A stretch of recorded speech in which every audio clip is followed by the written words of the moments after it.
Bombing Kilauea latest. Divert the lava by bombing the volcano. U.S. Army could be called in to bomb Mount Kilauea in order to divert the lava flow. One of my latest videos concerning Mauna Loa, the bigger volcano than Kilauea, that was planned to take place in the 1940s when that erupted. But they finally didn't do that because of the fact that the lava flow stopped by itself just before it reached the city. So this is the new plan because of the fact that the USGS has come out with a statement saying that the eruption could be more violent and could be ongoing for the next few weeks. As we know, the first eruption, the initial eruption of Kilauea, started May 3rd, and the lava flow is still continuing.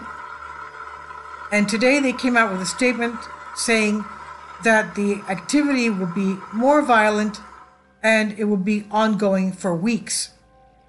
Now, the U.S. Army could be called in order to bomb Mount Kilauea to divert the killer lava flows heading towards heavily populated communities.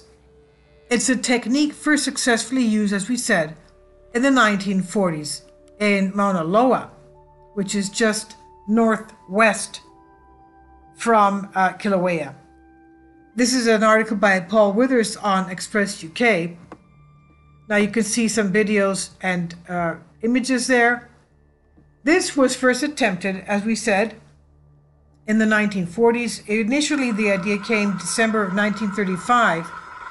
That's when the Army dropped two 600-pound bombs on the lava channel on Howell's Mauna Loa, Mount Loa, to divert the flow heading towards the city of Hilo. The town on the Big Island is ironically to the north of Hawaii's Volcanoes National Park, and now prominently active Kilauea and Mauna Loa volcanoes. But that bombing did not work, so they tried the process again on the same volcano later in 1942, again with no success. But that's what they thought. Well, as we said, the volcanic lava flow stopped by itself before it reached the city. But they were trying to divert it. They had to come up with a plan. Just a few days after that bombing, the volcano collapsed and brought the lava flow to a stop. Now, the theory is that bombing a channel, they're trying to bomb the channel, create a channel, in order to make pockets so that the lava flow can slow down. It can flow down and reduce the damage inflicted on cities.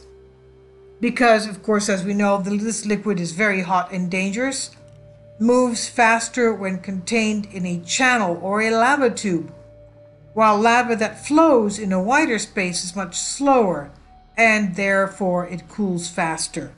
That's the plan, you see. They create a lava pool so that it can flow in there and sit there and go slower and cool down. This was an idea further experimented in 1975 and 76.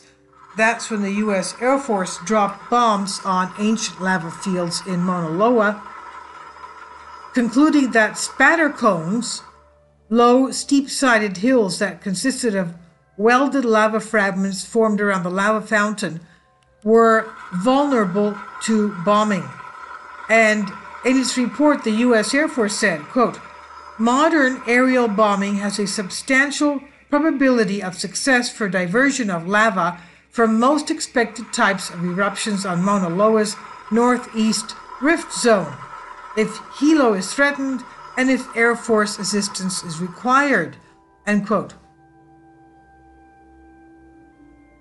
Now, there were some bombing successes of the volcanoes to restrict the lava flow. The techniques has never again been attempted.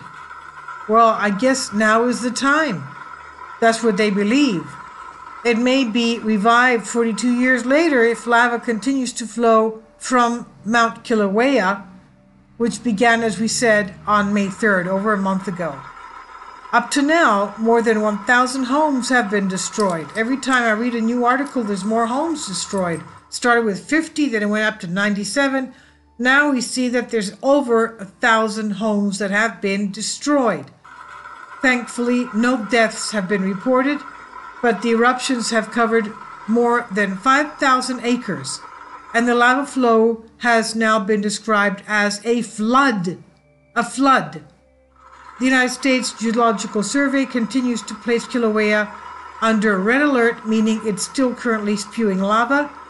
Its website says vigorous eruption of lava continues from the lower East Rift Zone, fissure system in the area of Leilani Estates and Lanipuna Gardens. We also have images of the lava flows from the fissures crashing into the Pacific Ocean in the Bay of Kapoho, and it combines a toxic steam known as laze. The words combine lava and haze, laze, and it contains tiny particles of volcanic glass and gas. The resulting steam from the lava creates this terrible mixture that is leaking into the atmosphere with hydrochloric acid, sulfur dioxide, volcanic gases posing threats to anybody nearby, creating skin irritations, eye irritation, lung irritations. It's a health hazard. Hawaii Civil Defense Administrator Talmanje Magno advised people to stand at least 1,000 feet back from the area, and those who are in who have health hazards, health problems, to stay indoors. So I'll keep updates coming. There's a lot to be said. There's been a lot of increase of earthquakes, and as we said, the USGS believes that the eruptions will become more violent and that it will continue for the next couple of weeks. So that's not at all good news for the residents there. As you can see here, the lava underneath the sea, which is under the surface we can't see, is causing the seawater to boil and steam up like a coffee cup full of hot coffee. So it's terrible. The situation, as we can see, will become worse. More violent means worse. So they're going to try and create pockets, pools for the lava to redirect the lava, diverge the lava into these pools so that it could stop the flow and help it cool down a little bit. Now the thing is, okay, you do that, but that doesn't mean you're stopping the flow. It doesn't mean you're stopping the eruption. The eruption, as from what USGS says, is not going to stop. They're just trying to do something to slow down the lava flow. So, okay, let's say they are given the go-ahead to bomb. Where are these? As you can see here, look at all these residences there, the homes of people. I don't know if these people have been evacuated or not. I assume that they are, because otherwise they're risking their lives staying that close to the lava and the toxic gases and the lays. The thing is, when they drop bombs to create pools, where are they going to drop these bombs? Around the residential areas and the farms, etc. That's another issue. This thing opens up a whole can of worms, because, okay, you're creating pools somewhere else where somebody may have his home or his farm, and they're going to have problems concerning their livelihoods. Bad news, but they've got to do something, obviously, because more violent activity is the prognosis for this volcano. So we'll see what they come up with.